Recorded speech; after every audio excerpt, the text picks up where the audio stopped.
اعوذ باللہ من الشیطان الرجیم بسم اللہ الرحمن الرحیم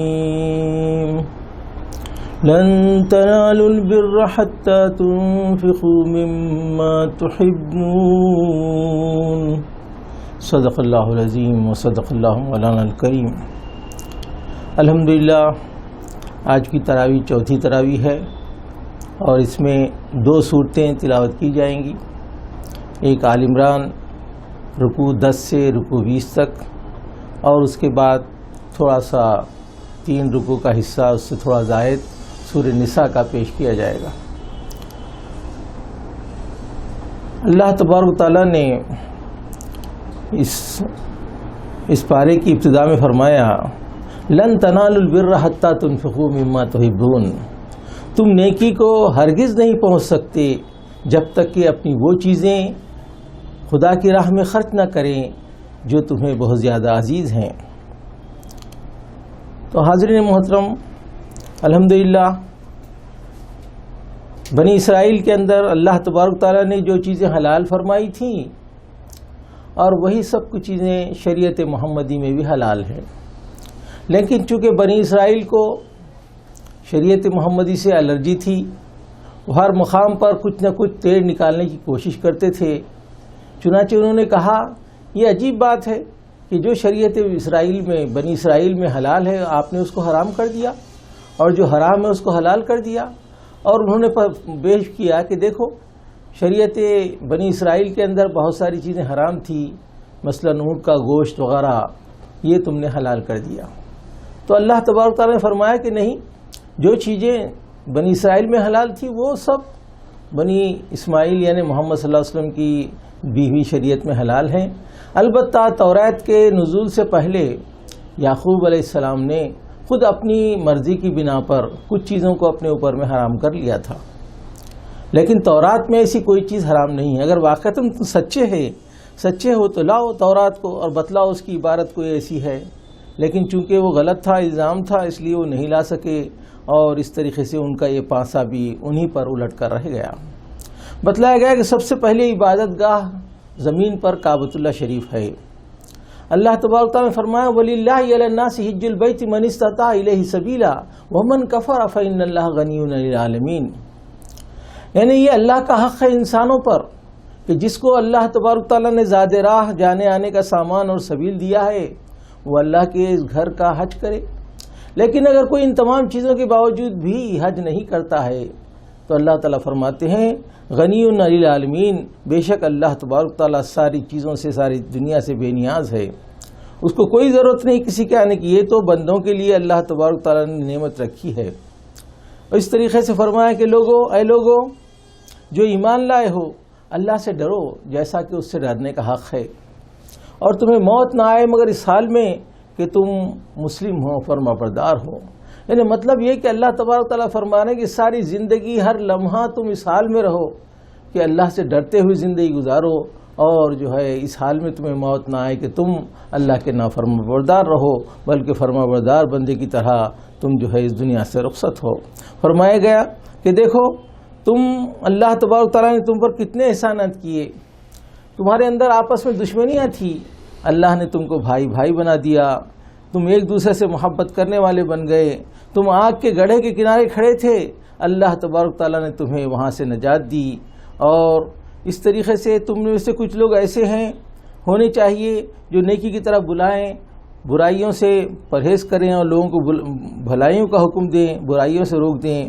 اور تم ان لوگوں کی طرح نہ ہو جاؤ جو فرقوں میں بٹ گئے حالانکہ ان کے پاس کھلی کھلی واضح ہدایت آ چکی تھی۔ فرمایا گیا کہ وہ دن ہوگا جس دن کچھ چہرے سرخ ہوں گے، روشن ہوں گے، اور کچھ چہرے تاریک اور سیاہ ہوں گے، اور یہ سیاہ چہرے والے کافر لوگ ہوں گے اور ان پر اللہ کا عذاب ہوگا۔ روشن چہرے والے وہ لوگ ہوں گے جو اللہ کے دامن رحمت میں ہوں گے، اللہ دنیا والوں پر ظلم کرنے کا قطعی ارادہ نہیں رکھتا ہے۔ چنانچہ اس کے بعد میں اللہ تبارک تعالیٰ نے دوسرے رکوع میں یہ بات فرمائی ہے 12 رکوع کے اندر، اب دنیا میں تم بہترین انسانی گروہ ہو جو انسانوں کو فلاح اور ہدایت کے لیے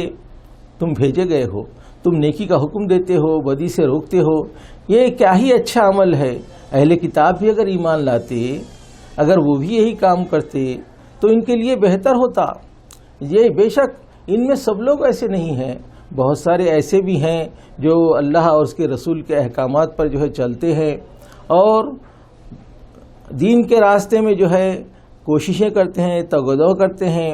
اور اس طریقے سے ان کی پوری زندگی بھی جو ہے اللہ تبارک تعالیٰ کی رضا کے اندر گزر جاتی ہے، اور وہ اس کے لیے بھاگ دوڑ کرتے ہیں، اور ان سے فرمایا جائے کہیں سے مدد ملے تو ٹھیک ہے، اور ورنہ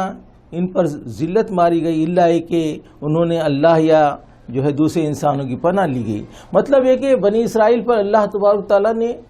پے در پے اللہ کے احکامات سے روگردانی کی، اور انہوں نے اللہ کے احکامات سے اپنی زندگی نہیں گزاری، تو اللہ تبارک تعالیٰ ناراض ہو کر ان پر لعنت فرما دی، انہیں منصب امامت سے دور کر دیا۔ اب دنیا کے اندر یہ کہیں پناہ ان کو نہیں مل سکے گی الا کہ کچھ انسانوں کی یا اللہ کی پناہ مل جائے، جیسے کہ ہم دیکھتے ہیں کہ آج ساری دنیا کے اندر بھی یہ یہودی حضرات بنی اسرائیل جو ہے ان کو تھوڑی سی جگہ یہاں کی حکومتوں نے اور جو ہے برطانیہ کی حکومت نے ان کو دلا دی، اور وہ وہاں پر جو ہے سو قابض ہو کر کے بیٹھے ہوئے ہیں اور ظلم ڈھا رہے ہیں، لیکن دنیا کے اندر کہیں بھی ان کو پناہ نہیں ہے، سمٹ کر کے وہ پورے یعنی اسرائیل میں جو ہے جمع ہو چکے ہیں۔ تو بھائیوں، بات دراصل یہی ہے، اللہ تعالیٰ فرماتے ہیں کہ ان کو پناہ نہیں مل سکتی ہے الا یہ کہ انسانوں میں کہیں پناہ مل جائے یا اللہ کی پناہ ان کو مل جائے، کیونکہ اللہ کی آیت سے کفر کرتے ہیں، پیغمبروں کو ناحق قتل کرتے ہیں۔ مگر سارے اہل کتاب یکساں نہیں ہیں، ان میں اچھے بھی ہیں جو راہ راست ہیں، راتوں میں اللہ کی آیات پڑھتے ہیں، اس کے آگے سجدہ ریز ہوتے ہیں اور آخرت پر یقین رکھتے ہیں، نیکی کا حکم دیتے ہیں اور بدی سے روکتے ہیں۔ اللہ ان کی ناقدری نہیں کرے گا۔ وہ لوگ جنہوں نے کفر کیا ہے اللہ کے مقابلے میں، نہ ان کے مال کام آئیں گے اور نہ ان کی اولاد کام آئے گی، وہ تو آگ میں جانے والے ہیں۔ اور جو نیکیاں ہوں گی اور وہ جو بھی انہوں نے نیکیاں کی ہوں گی ایسے ہو جائے گی جیسے پالا پڑا ہوا کھیتی جو برباد ہو کر رہ گئی۔ اللہ ان پر ظلم نہیں کیا بلکہ وہ خود اپنے آپ پر ظلم کرنے لگے۔ اے لوگوں جو ایمان لائے ہو، اپنی جماعت کے سوا دوسروں کو اپنا رازدار نہ بناؤ، وہ تمہاری خرابی کے در پہ ہیں، ان کو تمہارا نقصان محبوب ہے۔ کبھی کبھی یہ بغض جو ہے ان کے سینوں سے نکل پڑتا ہے، منہ سے نکل پڑتا ہے، اور سینوں میں جو بھرا ہوا ہے وہ تو مزید شدید تر ہے۔ تم ان سے محبت رکھتے ہو لیکن وہ تم سے محبت نہیں رکھتے ہیں، اور سامنے تو کہتے ہیں کہ ہم تمہارے رسول پر اور تمہاری کتاب پر ایمان لائے، لیکن جب جدا ہوتے ہیں تو غیظ غضب سے اپنی انگلیاں چبانے لگتے ہیں، تمہارے بھلے سے ناراض ہوتے ہیں، تمہاری مصیبت پر خوش ہوتے ہیں۔ بس تم صبر سے کام لو، اللہ کے ذکر کو تھامے رہو، اللہ ان سب چیزوں پر حاوی ہے۔ اس کے بعد میں جنگ احد کا معاملہ آتا ہے۔ حاضرین محترم، اللہ کے رسول صلی اللہ علیہ وسلم ہجرت فرما کر مدینہ شریف تشریف لے گئے تھے، لیکن مشرکین وہاں بھی جو ہے ان کو چین سے بیٹھنے نہیں دے رہے تھے۔ آپ نے دیکھا کہ اس سے پہلے جنگ بدر ہوئی، اس میں اللہ تبارک تعالیٰ نے امت مسلمہ کو بڑی کامیابی دلائی، لیکن اس سے قریش کی جو آگ تھی، وہ بغض تھا، وہ اور بھڑک اٹھا، اور انہوں نے پوری تیاری کے ساتھ مدینے پر دوسرا حملہ کیا۔ جمعہ کا دن تھا، اللہ کے رسول صلی اللہ علیہ وسلم نے لوگوں کو جمع کیا اور بتلایا کہ قریش جو ہے تم پر حملہ آور ہونے والے ہیں، وہاں سے قافلہ نکل چکا ہے۔ تو اس طریقے سے لوگوں سے مشورہ طلب کیا گیا۔ اس وقت میں جو نوجوان تھے جو جنگ بدر میں شریک نہیں ہو سکے تھے، اور جنگ بدر کے معاملات سن کے ان کے دلوں میں جہاد کا شوق پیدا تھا، وہ کہنے لگے کہ ہم جو ہے مدینے سے باہر نکل کر ان کا مقابلہ کریں گے۔ لیکن عبداللہ بن ابی نے، دوسرے سرداروں نے، اور پھر خود رسول اکرم صلی اللہ علیہ وسلم کا بھی منشا یہ تھا کہ مدینے میں رہ کر کے ان کا مقابلہ کیا جائے۔ تو اس طریقے سے گفتگو ہوئی، لیکن وہاں جو نوجوان اکثریت میں تھے انہوں نے اس بات پر زور دیا کہ نہیں، ہم جو ہے یہاں مدینے میں رہ کر نہیں بلکہ مدینے سے باہر نکل کر ان کا مقابلہ کریں گے۔ جب کثرت آرا سے یہ بات ہوئی اور لوگ اس میں اپنی جو ہے آرا پیش کیے، تو اللہ کے رسول صلی اللہ علیہ وسلم اپنے حجرے مبارک میں چلے گئے۔ وہاں آپ نے جا کر کے زرہ مبارک پہنی اور وہاں سے باہر نکل آئے۔ اس اثنا میں بڑے بوڑھے جو تھے لوگ، انہوں نے نوجوانوں کو سمجھایا کہ دیکھو، اللہ کے رسول کا منشا یہ نہیں ہے کہ یعنی باہر نکل کر لڑیں، بلکہ اللہ کے رسول چاہتے ہیں کہ مدینے میں رہ کر کے لڑا جائے۔ تم نے اپنی آرا کو زبردستی جو ہے رسول اکرم صلی اللہ علیہ وسلم کی مرضی کے خلاف استعمال کیا۔ نوجوانوں کو بھی اپنی غلطی کا احساس ہوا۔ جب اللہ کے رسول صلی اللہ علیہ وسلم تشریف لائے تو نوجوانوں نے معذرت پیش کی اور کہا کہ اللہ کے رسول، ہم سے غلطی ہوئی، ہم نے جو ہے اپنی بات کو بزور جو ہے پیش کرنے کی کوشش کی، اب جو کچھ آپ چاہتے ہیں وہ کیجئے، ہم اپنی آراء سے اپنی جو ہے مرضی سے اب واپس ہو جاتے ہیں۔ اللہ کے رسول نے فرمایا کہ نہیں، جب مکمل طور سے اجتماعی طور پر معاملہ طے ہو چکا اور نبی اس پر عمل درآمد ہو کر کے مکمل طور سے جو ہے تیار ہو کر کے زرہ پہن کر آ بھی چکا ہے، لہٰذا اس وقت میں اس معاملے کو جو ہے لوٹایا نہیں جا سکتا، جو اللہ کی مرضی ہو دیکھتے ہیں۔ چنانچہ اس طریقے سے قافلہ نکلا۔ اللہ کے رسول صلی اللہ علیہ وسلم کے ساتھ یعنی 1000 لوگ موجود تھے اور یہ جو ہے پہاڑ احد کی طرف میں جا رہے تھے، لیکن راستے میں مقام شوط پر عبداللہ بن ابی نے 300 لوگوں کو لے کر کے واپس مدینہ چلا گیا اور لوگوں سے کہا کہ ہماری بات سنتے نہیں ہیں تو ہم کیوں چلیں گے؟ ہم نے کہا کہ مدینے میں رہ کر کے لڑا جائے، لیکن لوگوں نے ہماری بات کو نہیں مانا، لہذا ہم جو ہے واپس ہو جاتے ہیں۔ اور اس طریقے سے اب 1000 کے بجائے 700 لوگ اللہ کے رسول صلی اللہ علیہ وسلم کے ساتھ میں رہ گئے، اور اس طریقے سے ان لوگوں کو لے کر کے اللہ کے رسول صلی اللہ علیہ وسلم میدان احد کی طرف آئے۔ 2 قبیلے اور تھے، بنو سلمہ اور بنو حارثہ، یہ بھی دراصل یعنی اللہ کے رسول صلی اللہ علیہ وسلم کا ساتھ چھوڑ کر جانے کے لیے تیار ہو رہے تھے، لیکن اللہ تبارک تعالیٰ نے ان کے دلوں کو مضبوط کیا اور وہ مکمل طور سے پھر ساتھ دینے کے لیے آگے بڑھے۔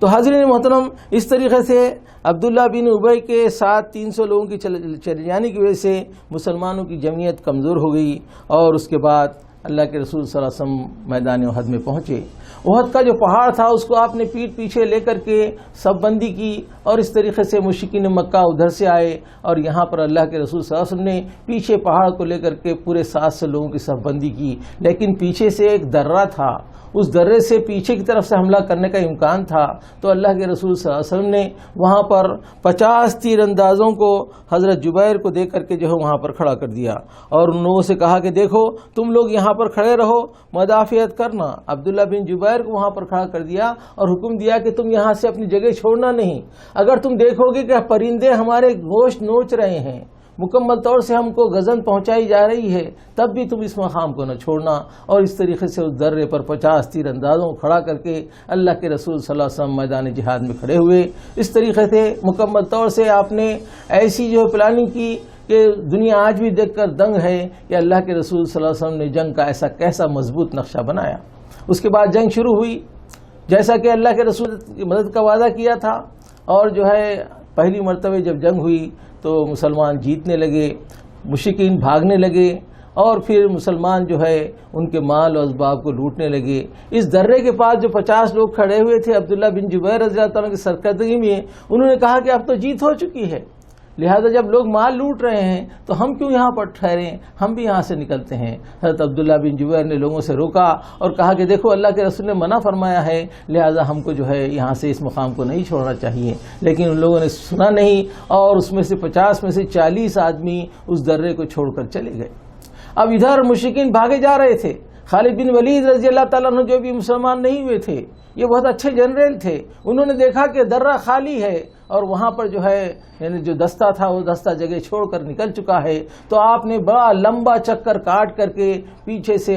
200 لوگوں کو لے کر کے پیچھے سے حملہ کر دیا، اور اس درے سے جو ہے جو لوگ موجود تھے ان کو قتل کر کے آگے بڑھے، اور اس طریقے سے جو ہے جیتی ہوئی بازی ہار میں تبدیل ہو گئی۔ بھاگنے والے مشرکین بھی پلٹ کر آئے اور پیچھے سے اور آگے سے مسلمانوں کے اوپر میں دونوں طرف سے حملہ ہوا۔ نتیجہ یہ ہوا کہ مکمل طور سے جیتی ہوئی بازی ہار میں تبدیل ہو گئی۔ خود اللہ کے رسول صلی اللہ علیہ وسلم کو بھی پے در پے غزن پہنچا۔ ابن خمیہ نے آپ کے جو ہے چہرے پر جو ہے تلوار سے مارا اور مکمل طور سے آپ کے دندان مبارک شہید ہو گئے، اور اس طریقے سے اللہ کے رسول صلی اللہ علیہ وسلم کو بھی تکلیف پہنچی، اور چند لوگوں نے جو اللہ کے رسول صلی اللہ علیہ وسلم کی نصیحت اور ہدایت کو نہیں مانی تھی، نتیجہ یہ ہوا کہ پے در پے ان پر رنج اور غم جو ہے سو نازل ہوا ہے۔ اس طریقے سے فرمایا جا رہا ہے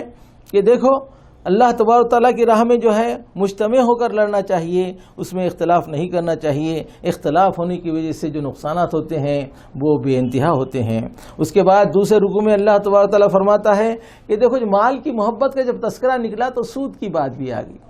یہ سود جو بڑا چڑھا کر لیا جاتا ہے، اللہ تبارک تعالیٰ نے اس کو حرام فرمایا، اور فرمایا کہ دیکھو یہ سود کا لین دین بھی دراصل یہ مال و دولت کی محبت کا نتیجہ ہوتا ہے۔ اس کے بعد فرمایا گیا کہ لوگوں دوڑ کر چلو اس راہ کی طرف جو اللہ کی بخشش اور جنت کی طرف جاتی ہے جس کی وسعت زمین و آسمانوں کے برابر ہے، آسمانوں جیسی ہے، یہ ان لوگوں کے لیے تیار کی گئی ہے جو خدا ترس ہیں، اور جو لوگ جو ہے اللہ تبارک تعالیٰ کی مرضی اور رضا کے لیے اپنی زندگی گزارتے ہیں، تنگی میں، خوشحالی میں، ہر حال میں جو ہے وہ ثابت قدم رہتے ہیں اور غصے کو پی جایا کرتے ہیں، اور جو لوگوں کو معاف کر دیا کرتے ہیں، والعافین عن الناس، اور لوگوں کو معاف کر دیا کرتے ہیں، اور کبھی کوئی کام فحش ہو جاتا ہے یا کسی گناہ کا ارتکاب کرتے ہیں تو یہ اللہ تبارک تعالیٰ ان کو فوری طور پہ یاد آ جاتا ہے اور وہ اللہ تبارک تعالیٰ کی بارگاہ میں توبہ کرتے ہیں، معافی چاہتے ہیں، دیدہ دانستہ اپنے کیے پر اصرار نہیں کرتے ہیں، ان کے رب کے پاس ان کی بڑی جزا ہے، اللہ معاف کرنے والا ہے اور انہیں اپنے ایسے باغوں میں داخل فرمائے گا جس کے نیچے نہریں بہتی ہوں گی، وہ وہاں ہمیشہ رہیں گے۔ تو اس شکست کے بعد اللہ تبارک تعالیٰ نے فرمایا کہ دل شکستہ نہ ہو، غم نہ کرو، تم ہی غالب رہو گے اگر تم مومن ہیں۔ اس وقت میں جو تمہیں چوٹ لگی ہے تو ایسی ہی چوٹ اس سے پہلے مشرکین کو بھی لگ چکی ہے، تمہارے مخالف کو بھی لگی چکی ہے۔ تلک الایام نداولها بین الناس، بے شک اللہ تبارک تعالیٰ دنوں کا الٹ پھیر کرتے رہتے ہیں، اور اس طریقے سے بلندیاں پستیاں آتی رہتی ہیں، مصیبتیں اور آرام آتا رہتا ہے، کامیابیاں اور ناکامیاں ملتی رہتی ہیں۔ اس سے پہلے بھی تم نے دیکھا کہ کس طریقے سے تمہارے مخالف کو بدر میں غزن کھانی پڑی تھی، اور آج یہاں پر جو ہے تمہیں کھانی پڑی ہے۔ یہ اللہ تبارک تعالیٰ کا فیصلہ ہے، اللہ تبارک تعالیٰ کا طریقہ ہے۔ چنانچہ تلک الایام نداولها بین الناس، ہم لوگوں کے درمیان میں دنوں کو پھیرا کرتے ہیں۔ یہ ایک آزمائش تھی، اس کے ذریعے سے اللہ مومنوں کو چھانٹ کر کافروں کی سرکوبی کرنا چاہتا تھا۔ کیا تم سمجھتے تھے کہ یوں ہی جنت میں چلے جاؤ گے؟ ابھی اللہ نے دیکھا ہی نہیں کہ اس کی راہ میں کون جانے لڑانے والے ہیں اور کون صبر کرنے والے ہیں۔ اس کے بعد اللہ تبارک تعالیٰ دوسرے رکوع میں فرماتے ہیں کہ محمد صلی اللہ علیہ وسلم اس کے سوا کچھ نہیں کہ ایک انسان ہے، ایک پیغمبر ہے، ایک رسول ہے۔ اگر وہ مر جائیں یا قتل کر دیے جائیں تو تم الٹے پاؤں پھر جاؤ گے۔ اگر تم ایسا کیے ہو تو اللہ کا تم کچھ بگاڑنے والے نہیں ہو۔ ہر ایک کو موت کا مزہ چکھنا ہے، موت مقدر ہے اور اللہ تبارک تعالیٰ نے اس کو لکھا ہے۔ اللہ کے اذن کے بغیر کوئی آدمی مر نہیں سکتا۔ جو شخص ثواب دنیا کے ارادے سے کام کرتا ہے اللہ تعالیٰ اسے دنیا ہی میں تمام چیزیں عطا فرما دیتے ہیں، اور جو آخرت کے ثواب کے ارادے سے کام کرتا ہے اللہ تبارک تعالیٰ اس کو آخرت کا ثواب دیتے ہیں۔ کتنے ہی لوگ ایسے، کتنے ہی نبی ایسے گزرے ہیں جن کے ساتھ مل کر خدا پرستوں نے جنگ کی، مصیبتیں برداشت کی، لیکن دل شکستہ نہیں ہوئے، کمزوری نہیں دکھائی، سرنگو نہیں ہوئے۔ ایسے ہی صابروں کو اللہ پسند کرتا ہے۔ ان کی دعا تھی ربنا اغفر لنا ذنوبنا اسرافنا فی امرنا وثبت اقدامنا وانصرنا علی القوم الکافرین۔ یعنی اس طریقے سے بتلایا جا رہا ہے کہ ہر زمانے میں جتنے نبی آئے حق و باطل کی کشمکش رہی، اور ان کے ساتھ مل کر کے حق پرستوں نے، یعنی جو لوگ ناحق تھے اور جو لوگ ظلم و زیادتی کرنے والے تھے، اللہ تبارک تعالیٰ کو نہیں ماننے والے تھے، زمین میں فساد برپا کرنے والے تھے، پیغمبروں کا مقابلہ کرنے والے تھے، تو یہ حق پرستوں نے ان کے ساتھ مل کر کے ان کا مقابلہ کیا، اور اس مقابلے کے اندر ان کو جو تکلیفیں پہنچی اور جو غضب پہنچا اس کو انہوں نے برداشت کیا۔ دراصل یہی طریقہ اللہ تبارک تعالیٰ کی سنت ہے کہ یہ جو ہے حق و باطل کا ٹکراؤ کراتے ہیں اور حق کو اللہ تبارک تعالیٰ جیت دلواتے ہیں، لیکن بہرحال کشمکش ہوتی ہے، اس میں مومنوں کو جو ہے تکلیف اور جو ہے بعض وقت میں تکلیف کا سامنا کرنا پڑتا ہے، مشکلات سے گزرنا پڑتا ہے۔ تو جنگ احد میں جو تکلیف پہنچی ہے اللہ تبارک تعالیٰ اس پر یعنی لوگوں کی جو ہے دلجوئی فرما رہے ہیں کہ یہ کوئی نئی بات نہیں ہے، ہمیشہ سے ہوتی ہے۔ اور جب ایسا موقع آیا تو انہوں نے دعا کی تھی کہ ربنا اغفر لنا ذنوبنا واسرافنا فی امرنا وثبت اقدامنا وانصرنا علی القوم الکافرین۔ کہ پروردگار ہمارے گناہوں سے ہم کو معاف فرما دے اور ہمارے قدموں کو مضبوط جما دے اور ہم کو جو ہے کافروں کے مقابلے میں کامیابی عطا فرما۔ تو ہر طریقے سے مومنوں کو اسی طریقے سے اللہ کی راہ میں دعا کرتے رہنا چاہیے۔ اس کے بعد دوسرے رکوع میں اللہ تبارک تعالیٰ فرماتے ہیں ابتدا میں تم ہی قتل کر رہے تھے، لیکن تم نے کمزوری دکھائی اور اپنے کام میں اختلاف کیا، مال غنیمت کی محبت تمہارے دلوں میں بس گئی اور اللہ کے رسول کے حکم کی خلاف ورزی کر بیٹھے۔ پھر بھی اللہ نے تمہیں معاف کیا، تم بھاگے چلے جا رہے تھے اور رسول تم کو پکار رہا تھا، اس لیے کہ اللہ تبارک تعالیٰ نے تمہارے اس عمل کی وجہ سے تم پر مصیبت پر مصیبت ڈال دی تاکہ تم اس سے سبق لو، لیکن اس کے باوجود بھی اللہ نے تم پر سکینت نازل فرمائی، تم پر اونگ طاری ہو گئی، یہ اس وقت کی عجیب بات ہے کہ میدان جنگ میں صحابہ کہتے ہیں کہ ہم پر ایسی سکینت اور ایسی اونگ طاری ہوئی تھی کہ ہمارے ہاتھوں سے تلواریں چھوٹی چلی جا رہی تھی. اللہ تبارک تعالیٰ نے میدان جنگ میں بھی امت مسلمہ پر مہربانی فرمائی اور وہ لوگوں کا قول بتایا کہ وہ لوگ کہتے ہیں کہ ہمارے اس کام کے چلانے میں ہمارا حصہ ہوتا تو تم یہ کام نہ ہوتا، ایسی شکست نہ ہوتی. فرمایا گیا کہ تم جو کچھ کہتے ہو یہ غلط ہے، یہ جو کچھ بھی ہوتا ہے وہ اللہ تعالیٰ کی طرف سے ہوتا ہے. جب بھی کسی کو موت آنی ہوتی ہے وہ اللہ کے حکم سے آتی ہے، اور اس طریقے سے اللہ تبارک تعالیٰ اس کے ذریعے سے کھوٹ کو چھانٹ کر کے کھرے کو جو ہے سامنے رکھنا چاہتا ہے. اس طریقے سے اللہ تبارک تعالیٰ حق و باطل کا کارزار اور معاملہ کیا کرتے ہیں. فرمایا گیا اے لوگوں جو ایمان لائے ہو، کافروں کی سی باتیں نہ کرو. جب ان کے عزیز و قریب سفر پر جاتے ہیں یا جنگ میں شریک ہوتے ہیں تو کسی حادثے کا شکار ہو جاتے ہیں تو کہتے ہیں ہمارے پاس ہوتے تو نہ مارے جاتے اور نہ قتل ہوتے. یہ بھول جاتے ہیں کہ مارنے والا اور جلانے والا اللہ ہے. آپ دیکھتے ہیں کہ عام طور پر یہ لوگوں کا خیال ہوتا ہے کہ یہ واقعہ ایسا ہوا ہے، اگر ہمارے پاس رہتے ہماری سنتے تو نہ ہوتا تھا. یہ سب کافرانہ باتیں ہیں. اللہ تبارک تعالیٰ کو جو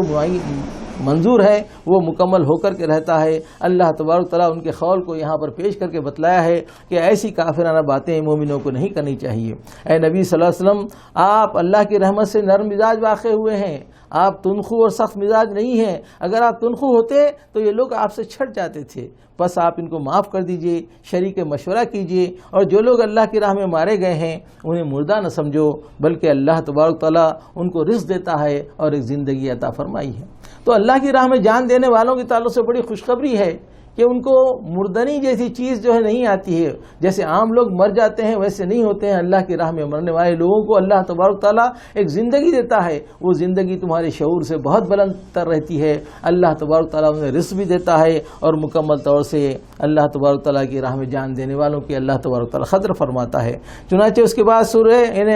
رکوع 18 میں اللہ تبارک تعالیٰ فرماتے ہیں کہ جنگ احد کے دوسرے دن ہمراہ الاسد پر اللہ کے رسول صلی اللہ علیہ وسلم پہنچے. ہوا یہ کہ اس جنگ کے اندر حضور اکرم صلی اللہ علیہ وسلم کے چچا بھی حضرت حمزہ بھی شہید ہو گئے تھے، اور ہندا نے جو ہے ان کے سینے کو پھاڑ کر ان کا جگر بھی چبایا تھا. یہ اللہ کے رسول صلی اللہ علیہ وسلم پر بھی بہت زیادہ تکلیف پہنچی تھی، اور 70 آدمی 70 مسلمان اس جنگ میں شہید ہو گئے تھے. گھر گھر کوہرام مچا ہوا تھا، چیخنے اور رونے کی آوازیں ہر گھر سے آ رہی تھی. ایسے حالات میں جب کہ پوری امت پریشان تھی، اللہ کے رسول صلی اللہ علیہ وسلم جب مدینہ واپس پہنچے، یعنی 5-6 میل کا فاصلہ ہے جنگ احد میدان احد سے مدینہ منورہ کا. تو چنانچہ جنگ کے بعد میں کیونکہ تمام جنگ جب ختم ہوئی، نہ جانے کون سی بات تھی کہ ابو سفیان وہاں سے لوٹ گیا بغیر کسی جو ہے یعنی نتیجہ خیز جنگ کو پہنچنے کے. یعنی جیتی ہوئی بازی کو چھوڑ کر کے مفسرین تعجب کرتے ہیں کہ آخر کون سی بات تھی کہ وہ جو ہے جیتی ہوئی بازی کو چھوڑ کر چلا گیا، اور جاتے ہوئے کہہ گیا کہ اگلے سال تمہارا ہمارا مقابلہ میدان بدر میں ہوگا. اللہ کے رسول صلی اللہ علیہ وسلم اس کے بعد اپنے صحابہ کو لے کر مدینہ سے تشریف لائے، اور اپنے گھروں میں جب لوگ پہنچے تو گھروں میں کوہرام مچ گیا کہ 70 مقامات ایسے تھے، 70 گھر ایسے تھے جہاں پر لوگ شہید ہو گئے تھے. خود اللہ کے رسول صلی اللہ علیہ وسلم کے دل پر بھی جو ہے بہت زیادہ تکلیف تھی کہ آپ کے عزیز چچا بھی جو ہے اس میں شہید ہو گئے تھے، اور بہت سارے مسلمان اللہ کے رسول کے پیارے صحابی 70 لوگ اس جنگ میں کام آ گئے تھے. بڑا ہی پردرد اور پرانگیز غم کا معاملہ تھا. لیکن اللہ کے رسول صلی اللہ علیہ وسلم نے ارشاد فرمایا کہ لوگوں کل ہمیں اس کا قافلے کا تعاقب کرنا ہے صبح میں. لوگوں نے کہا یا رسول اللہ کیسے ہو سکتا ہے؟ ہر آدمی پریشان ہے. زخموں کی جو شہید ہو گئے ان کے گھروں تو کوہرام ہے، اور بہت سارے ایسے ہیں جو زخمی ہو چکے ہیں، زخموں سے جو ہے چیخ چلا رہے ہیں، تکلیف میں مبتلا ہیں. ایسی صورت میں ہم جو ہے مقابلہ یعنی پیچھا کیسے کر سکتے ہیں؟ اللہ کے رسول نے فرمایا کہ اگر تم لوگ نہ چلو گے تو میں اکیلا چلا جاؤں گا. لیکن اس کے بعد صحابہ کرام نے ایسی حالت میں بھی شکست حالت میں بھی اللہ کے رسول کا ساتھ دیا، اور 8 میل کا سفر طے کہ ہمراہ الاسد کے مقام پر پہنچ گئے. اور ادھر مشرکین مکہ ابو سفیان ان کا سردار تھا، جب پہنچے وہاں پر تو انہوں نے سوچا کہ آخر ہم واپس کیوں آ گئے ہیں، لہذا ہم کو واپس پلٹ کر کے مدینے کی بستی پر حملہ کرنا چاہیے اور تہس نہس کرنا چاہیے. لیکن درمیان میں جو قافلے جا رہے تھے ان قافلوں نے مسلمانوں کے لشکر کو واپس آتا ہوا دیکھا، اور جب ملے تو انہوں نے کہا کہ دیکھو ہم نے دیکھا ہے کہ اللہ کے رسول اور صحابہ بڑے غصے میں واپس آ رہے ہیں اور جو ہے تمہارا پیچھا کر رہے ہیں، اور وہ جو ہے یقیناً تم کو تکلیف پہنچائیں گے اور تم ان کا مقابلہ نہیں کر سکو گے. چنانچہ اس قریش کے سردار نے کہا کہ ٹھیک ہے ہم واپس چلتے ہیں. چنانچہ وہ لوگ چلے گئے. اللہ کے رسول ہمراہ کے مقام پر ٹھہرے گئے اور وہاں پر مسلمانوں نے تجارت بھی کی، مزید بہت فائدہ بھی اٹھایا اور اس طریقے سے واپس آئے۔ اللہ تبارک تعالیٰ قرآن کریم میں ان کی بڑی تعریف فرماتا ہے کہ ایسے وقت میں بھی انہوں نے رسول کا ساتھ دیا اور اپنی جانوں کو جو ہے یعنی مشکل میں ڈال کر کے انہوں نے جو ہے اللہ کے دین کا ساتھ دینے کے لیے نکلے تھے۔ اللہ تبارک تعالیٰ نے اس کو بہت ہی پسند فرمایا ہے۔ چنانچہ اللہ تبارک تعالیٰ فرماتا ہے یہ اللہ کا کچھ بگاڑ نہیں سکتے ہیں، اللہ تعالیٰ انہیں ڈھیل دے رہا ہے تاکہ یہ بار گناہ سمیٹ لیں۔ وَلَا يَحْسَبَنَّ الَّذِينَ يَبْخَلُونَ بِمَا آتَاهُمُ اللَّهُ مِنْ فَضْلِهِ هُوَ خَيْرٌ لَكُمْ بَلْ هُوَ شَرٌّ لَكُمْ سَيُطَوَّقُونَ بِهِ يَوْمَ الْقِيَامَةِ وَلِلَّهِ مِيرَاثُ السَّمَاوَاتِ وَالْأَرْضِ۔ اللہ تبارک تعالیٰ مال کی محبت کے سلسلے میں فرماتے ہیں کہ لوگ مال کو جمع کرتے رکھتے ہیں اور سمجھتے ہیں کہ یہ ہمارے لیے بہت اچھا ہے۔ اللہ تبارک تعالیٰ فرماتے ہیں کہ یہ تم سمجھتے ہیں ہوا خیر لکم تمہارے لیے بہتر ہے، بل ہوا شر لکم یہ تمہارے لیے برا ہے۔ سیطوقون ما بخلوا یوم القیامہ، اور یہ مال جو تم جمع کر رکھتے ہو اس کو قیامت کے دن طوق بنا کر تمہارے گلے میں ڈال دیا جائے گا۔ وللہ میراث السماوات والارض، زمین و آسمان کی ساری چیزیں یہ ساری اللہ کی میراث ہیں، اور بے شک اللہ تعالیٰ ہی تمام چیزوں میں جو ہے ان چیزوں کو حاصل کرنے والا ہے۔ یہ لوگ کہتے ہیں کہ اللہ تبارک تعالیٰ فقیر ہو گیا ہے، ہم غنی ہو گئے ہیں، اس قسم کی باتیں اللہ تبارک تعالیٰ نے فرمایا یہ ناشکر لوگ کیا کرتے ہیں جو اللہ تبارک تعالیٰ کی ہستی کو نہیں جانتے ہیں۔ حاضرین محترم، رکوع 19 میں اللہ تبارک تعالیٰ فرماتا ہے زمین و آسمان کی پیدائش میں، دن اور رات کے آنے جانے میں بہت سی نشانیاں ہیں۔ لوگ اٹھتے بیٹھتے خدا کو یاد کرتے رہتے ہیں اور کہتے ہیں کہ پروردگار یہ ساری چیزیں تو نے عبث نہیں فرمائی ہیں، ہم نے ایک پکارنے والے کی پکار کو سنا اور ہم ایمان لائے۔ اے اللہ، رسولوں کے ذریعے سے تو نے جو وعدہ فرمایا ہے اور تو وعدے کی خلاف ورزی کرنے والا نہیں ہے، اے اللہ تو ان وعدوں کی تکمیل فرما دے۔ اور اس طریقے سے اللہ تبارک تعالیٰ نے مومنوں کی بات بتلائی کہ دنیا کی چلت پھرت تمہیں دھوکے میں نہ ڈال دے، یہ محض چند روزہ زندگی کا سامان ہے، اور اس اللہ کے پاس جو کچھ بھی ہے اس کے بدل ملنے والا ہے۔ وہاں جو نعمتیں اللہ تبارک تیار رکھی ہے اور جو زندگی حاصل ہے وہ ہمیشہ کی زندگی ہے۔ آخری میں اللہ تبارک تعالیٰ فرماتے ہیں اے ایمان لانے والو، صبر سے کام لو، باطل پرستوں کے مقابلے میں پابندی دکھاؤ، حق کی خدمت کے لیے کمر بستہ رہو، اللہ سے ڈرتے رہو، امید کہ تم فلاح پاؤ گے۔ اس طریقے سے سورہ آل عمران کے 10 سے 20 تک کے رکوع یہاں پر تمام ہوئے، اور اس کے بعد دوسری سورت شروع ہوتی ہے سورہ نساء۔ اللہ تبارک تعالیٰ فرماتے ہیں کہ یا ایھا الناس اتقوا ربکم الذی خلقکم، اے لوگو اللہ تبارک تعالیٰ سے ڈرو جس نے تمہیں پیدا کیا اور ایک جان پیدا فرمایا اور اسی سے اس کا جوڑا بنایا، اور ان جوڑے سے جو ہے بہت سے مرد اور عورت دنیا کے اندر پھیلا دیے۔ ڈرو اللہ سے جس کا واسطہ دے کر تم ایک دوسرے سے اپنے حق مانگتے ہو، رشتہ داروں کے تعلقات بگاڑنے سے پرہیز کرو، اللہ تم پر نگرانی کر رہا ہے۔ تو اس طریقے سے اللہ تبارک تعالیٰ نے سورہ نساء کے اندر یعنی پہلی جو آیت تھی اللہ تبارک تعالیٰ نے ارشاد فرمائی یا ایھا الناس اتقوا ربکم الذی خلقکم من نفس واحدہ وخلق منها زوجها وبث منهما رجالا كثيرا ونساء واتقوا الله الذی تساءلون به الارحام ان اللہ کان علیکم رقیبا۔ بے شک پروردگار تم پر نگرانی کر رہا ہے، مکمل طور سے تمہارے حالات سے واقف ہے۔ یعنی یہ بتلایا گیا کہ لوگوں یہ اللہ تبارک تعالیٰ نے جو انسانوں کو ابتدا کی ہے ایک جان سے، پہلے آدم علیہ السلام کو پیدا فرمایا، اسی سے ان کا جوڑا بنایا، اور ان دونوں کے ذریعے سے دنیا کے اندر جتنے مرد اور عورت ہیں سب پھیلا دیے ہیں۔ اس لحاظ سے تم آپس میں بھائی بھائی بھی ہو، لہذا تم ایک دوسرے کی ہمدردی اور غمخواری بھی کرنا چاہیے، اور پھر تم اپنے جو حقوق مانگتے ہو وہ اسی بنیاد پر تو مانگتے ہو نا، یہ ماں ہے، یہ باپ ہے، یہ بھائی ہے، یہ بہن ہے، یہ شوہر ہے، بیوی ہے، ان رشتوں کی بنیاد پر بھی ایک دوسرے حقوق تم مانگتے ہو۔ لہذا اللہ تبارک تعالیٰ سے ڈرتے رہو اور پرہیزگاری اختیار کرو، یقین جانو اللہ تبارک تعالیٰ تمہارے تمام اعمال سے باخبر ہے۔ یتیموں کے حقوق ادا کریں، ان کو اچھے مال کو برے مال سے نہ بدلیں، ان کے حقوق کے تحفظ کے لیے 2 4 اور 3 4 بیویاں کر لو، نکاح کر لو، لیکن عدل سے نہ پھرو، عدل کام کرو، عدل سے کام کرو، یہی جو ہے تمہارے لیے کافی ہے۔ البتہ اگر تم عدل نہ کر سکو تو ایک ہی بیوی کافی ہے، البتہ لونڈیوں کی اجازت دی گئی ہے، مہر خوش دلی سے ادا کرو۔ یتیموں کے مسائل بتلائے گئے۔ جہاد کے اندر جو ہے چونکہ بہت سارے لوگ شہید ہو چکے تھے، بہت سارے بچے اور بچیاں یتیم ہو چکی تھی، بڑے مسائل پیدا ہو گئے تھے، تو اللہ تبارک تعالیٰ نے یہاں پر ان مسائل کے حل کے لیے بتلایا ہے کہ مومنوں کو چاہیے کہ ان مسائل کے حل کے لیے انہیں مزید نکاح کر لیں تاکہ کسی پر ظلم نہ ہو سکے اور جو یتیم بچوں کا حق ادا کر سکیں۔ اس لیے اللہ تبارک تعالیٰ نے یہاں پر اجازت فرمائی فرمائی. اس کے بعد وراثت کی تقسیم کے معاملے میں کہ جو لوگ شہید ہو چکے ہیں ان کی وراثت کو تقسیم کرنا ہونا چاہیے, ان کی عورتوں کو دوسرا نکاح کرنا چاہیے, اور اس طریقے سے ان کے حدود بتائے گئے کہ تقسیم وراثت جس میں عورت کو ایک حصہ اور مرد کو 2 حصے دیے گئے ہیں, ضعیف ہو یا توانا ہو یا قوت والا ہو, دونوں کو ان کا حق ملے گا. اس کے بعد رکوع 2 میں اللہ تبارک تعالیٰ ارشاد فرماتے ہیں میراث کی تقسیم مختلف شکلوں میں کس طرح ہوگی, والدین اور دوسرے قریبی رشتہ داروں کا حقوق کیا ہوں گے. تفصیلی طور پر پورے ایک رکوع میں اللہ تبارک تعالیٰ نے بتایا ہے کہ میراث کی تقسیم کیسی کرنی چاہیے. ان احکامات کی اطاعت میں جنت ہے, اور جو حدود کو تجاوز کرنے والے ہیں ان کو دوزخ ہے. حاضرین محترم, اللہ تبارک تعالیٰ نے جو قوانین نازل فرمائے ہیں اگر ان پر عمل آوری کی جائے تبھی ہمارے لیے دنیا میں اور آخرت میں کامیابی ہے. اللہ تبارک تعالیٰ نے میراث کے مال کو تقسیم کرنے کے لیے کہا ہے, ان کے حصے مقرر کر دیے ہیں, مرد کے لیے 2 حصے اور عورت کے لیے 1 حصہ, اور اس طریقے سے قریب ترین رشتہ داروں کو کتنا ملنا چاہیے اللہ تبارک تعالیٰ نے جو کر دیا ہے. لیکن آج افسوس کہ ہم نے اللہ تبارک تعالیٰ کے ان قوانین کو پس پوچھ ڈال دیا. ہم لڑکیوں کو میراث میں حصے سے محروم کر دیتے ہیں جس کی وجہ سے بہت خرابی ہوتی ہے. لہٰذا اللہ تبارک تعالیٰ کے احکامات کو ماننا چاہیے, کیونکہ اللہ تبارک تعالیٰ نے یہاں پہ کھلے طور پر فرمایا ہے جو اللہ کے حدود کی, اللہ کے قوانین کی پابندی کریں گے اللہ تبارک تعالیٰ ان کو جنت کی نعمتیں عطا فرمائیں گے, اور جو ان حدود سے تجاوز کریں گے, ان حدود کو جو پھلانگ دیں گے, اللہ تبارک تعالیٰ انہیں سزا دے گا, اور بتلایا گیا کہ انہیں دوزخ میں ڈالا جائے گا. فرمایا جائے کہ غلطی ہونے پر آدمی کو فوری توبہ کرنا چاہیے, موت کے آثار نمودار ہونے سے پہلے اور دنیا کے اندر قیامت کے آثار نمودار ہونے سے پہلے توبہ کا دروازہ بند ہو جاتا ہے. لہذا انسانوں کو چاہیے کہ اپنی غلطیوں پر ندامت کرتے رہیں, غلطی ہوتے ہی انتظار نہ کریں, فوری طور پر اللہ تبارک تعالیٰ کی بارگاہ میں توبہ کریں. بے شک اللہ تبارک تعالیٰ بہت غفور رحیم ہے